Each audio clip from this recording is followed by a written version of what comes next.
Hey YouTube, this is Sean again. This is my next episode on modeling on the cheap, and this subject for this episode is Tamiya kits. And you hear me talk a lot about monogram, and the reason why is because there isn't anything cheaper than that. In the United States, monogram Revell is the cheapest that you can get, but believe it or not, we can actually model with Tamiya as a cheap modeler, and let me explain why. I build tanks and I also build aircraft. There are some tanks and aircraft I can build effectively and affordably. You just have to be intelligent, know what subject you're looking for, and have some understanding of what you're dealing with Tamiya. Before we get into understanding what a cheap modeler can do with Tamiya, let's talk about what Tamiya is as a kit by itself, so we understand context of why we would want a Tamiya kit. The first reason is simple. When it comes to engineering, and I mention this in a lot of my videos, engineering is strictly, in my mind, it's strictly how well does the kit come together and what kind of problems will a user have when assembling the kit. That's why I talk about engineering. The level of detail is something entirely different. How many details are on the kit is an entirely different subject. We're talking just about fit, and we're talking about how the kit comes together, the engineering of the kit. Tamiya is top of the mark. No kit I've ever built comes together like butter like a Tamiya kit. They don't have fit issues. When you put two parts together, there's almost never any warping whatsoever. They go together naturally. They want to go together. Oftentimes the parts will fit well. You don't have to apply a ton of pressure. They will come together evenly and nicely. They're very well engineered kits. That reason alone is a reason why to spend a little extra money on Tamiya. But again, cheap modelers don't have the option. We only have so much money to spend, so we have to be careful. So let's talk now more about the kits themselves before I get into the pricing. But Tamiya kits also, they just simply look good. Their details are better than Revell. They're not the top of the mark, though. There are plenty of companies that have more details. You will spend that money for the detail, though.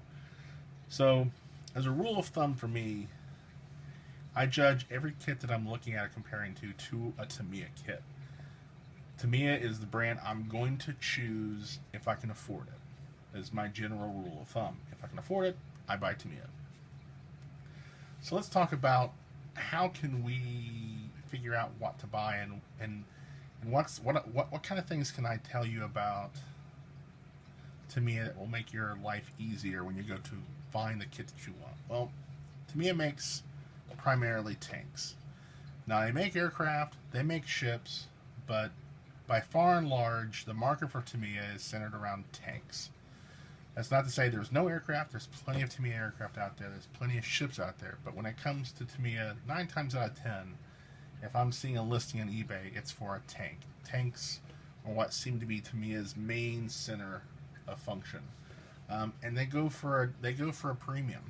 If I'm looking at a Tamiya kit, I'm going to probably end up paying maybe 20, 30, 40% more for that kit than I would if, say, Revell put it out. But again, in my mind, it's worth it. So what can you build? What kind of rules of thumb can I give you? Well, the general rule of thumb is if the kit from Tamiya is from the 70s or older, like this Panzer II, then yeah, it's going to be affordable. You're going to be able to afford that kit. You're going to be able to pick that up very easily. This kit retails at Hobby Lobby, I think, for $17. With the discount, it's more like 12 or 10. Well worth that price. It makes a very nice kit, a very enjoyable build too. That's the tank that I built from that kit. It's not very big. It's small plastic, but again, it's worth it. It's a nice kit. They make great details, and they're a fun kit to build. And that's the thing I need to point out too, is they're just fun. If you've built dozens and dozens of Revell kits, you know sometimes it's a slog. Sometimes you're dealing with warped plastic, and you're dealing with fit issues, and you're dealing with things that don't go together, and parts that just clearly were never engineered to go together. That doesn't happen to me. To me, it's just about fun, about building. So again, another reason why you should buy. If they're a Hobby Lobby like this kit is, they're going to be affordable. And Hobby usually sells about 2 or 3 kits from Tamiya. If it's a Tiger, if it's a really popular subject like the Tigers, you're probably not going to be able to afford it. Tigers typically retail for 40 plus in the 1/35th scale. A lot of Tigers I see go for 50, 60, 70 plus. So don't be surprised if you have very few options in the Tiger. I think I had this imported from Japan from a company, and I think they charged me 40 plus shipping. So again, for me, I wanted a Tiger. It took me a while to build up the money for it, because again, I can't spend 40, 50, 60 on a kit. I want to spend 10, 20 on a kit, because again, I'm a broke gamer. I'm a broke model builder. I can't afford it. Another thing that you can do is eBay. eBay isn't going to be a great place to buy Tamiya for you.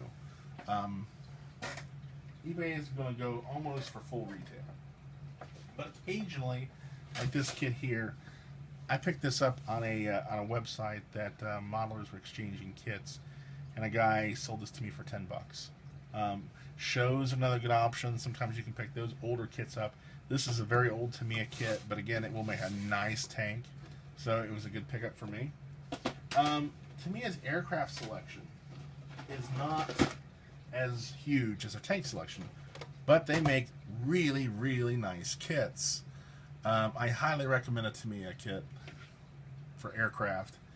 They make fine aircraft. This is a Wildcat that I built from Tamiya. I think I paid $20 for the kit, but it made a very fine Wildcat example for Yellow Wing. The bottom line with Tamiya is going to be where you buy it. If you're buying it from a local hobby store, probably not going to be able to afford it. I typically see a $10 to $20 markup on every kit at my local hobby stores, so I almost never buy anything from them, from Tamiya. The only place I'm being very consistently successful at being able to afford a Tamiya kit is importing from eBay from Japan itself and waiting the month or two that it takes to get here. Secondary market, I'm being somewhat successful there, but not on eBay, and Hobby Lobby. So, to be blunt, I don't get to build as much Tamiya as I would like. They make great models. Definitely, as your I keep wanting to say gamer, I apologize. As a cheap modeler, definitely be on the lookout for Tamiya. It should be your gold standard for what you're looking for. You can find it in your price range, pull the trigger. It's worth it. If you got to spend $5 and you can afford it, buy it. It's a great kit. You won't be upset. I have built, I think, maybe a dozen Tamiya kits, maybe 20 Tamiya kits, and I've only had one kit with a very, very minor fit issue, and I say minor. And I was blown away when I found it, because it was the very first time. So that's basically it. That's all I've got. I just want to give you a quick rundown for cheap modelers of different kit makers. I will go over other ones. Keep them in your mind. Definitely, Tamiya is a great kit maker. Watch for it. Wait for your time. Make your buy. Please subscribe, and if you have comments, leave them below, and I'll see you later. This is Sean.